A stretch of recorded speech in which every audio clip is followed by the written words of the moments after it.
Assalamu alaikum. My name is Faza Zahra, roll number BP1650254. I belongs to group number 29 and the topic that I am presenting today is corn disease. Corn disease is an idiopathic chronic transmural inflammatory process of the bowel that can affect any part of gastrointestinal tract from mouth to anus.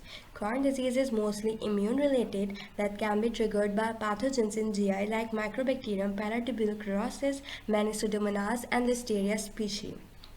It is an inflammatory bowel disease, as we can see in this picture here, that the inflammation is present in different intestine part is the main distinctive feature of the corn and ulcerative colitis, in which the inflammation is restricted to a specific length of intestine, whereas in the corn disease, the inflammation or ulceration can occur at any part of entire GI tract. The pathophysiology behind the corn disease is that, as it is already mentioned earlier, that it is referred as immune-related disorder, which means the immune system is thought to be triggered by some foreign pathogens in GI like Mycobacterium or the pathogen residing there.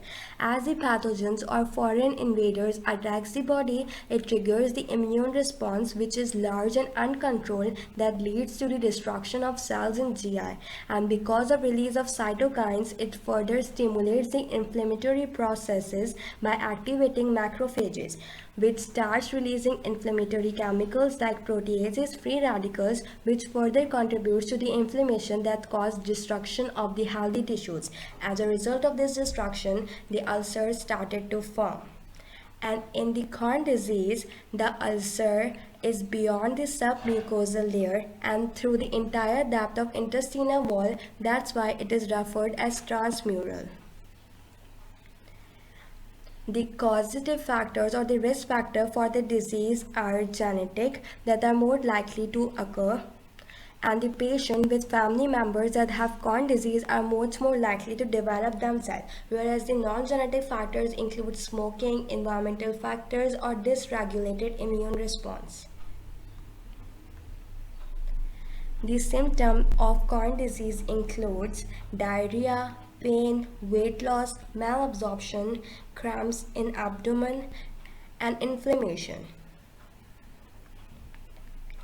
The treatment strategy for the corn disease is first to categorize the corn disease stage in mild, moderate, or severe. If it is mild case of corn disease, we need to start with the aminosalicylate. If the aminosalicylate goes unresponsive, we can start with the corticosteroid that can also be used in the moderate corn disease. Corticosteroids includes prednisolone and other corticosteroid. If corticosteroid therapy goes unresponsive, we can start with the anti-tissue necrotic factors or monoclonal antibodies, as we can categorize that the severity of disease is increased from moderate to severe. Once the remission is obtained, we need to maintain that remission. For the maintenance of the remission, we need to initiate with the maintenance therapy. So in mild case, we can start with the aminosalicylate, and for the moderate remission, we can start for the moderate maintenance, we can start with the thiopurine or methotrexate, and in case of the severe disease, we can start with the anti-tissue necrotic factors and thiopurine or methotrexate.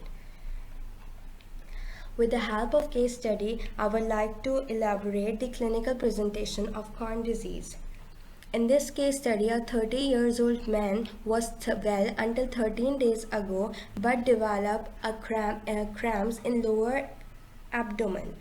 Abdominal pain is associated with an increased frequency of semi-formed stool. The pain was episodic at first, exacerbated by meal, and somewhat relieved by defecation.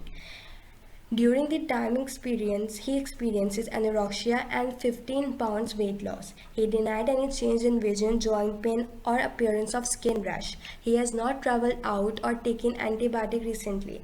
The physical examinations are essentially normal, except that the stool is having some fats and blood, and the abdomen is tender on the palpitation in right lower quadrant. The endoscopic results are also revealing the cobblestone appearance in the terminal ileum. With the help of soap notes, I would like to explain this case study. The subject includes the age of the patient, gender, and history in which that patient is having weight loss and cramps in the lower abdomen.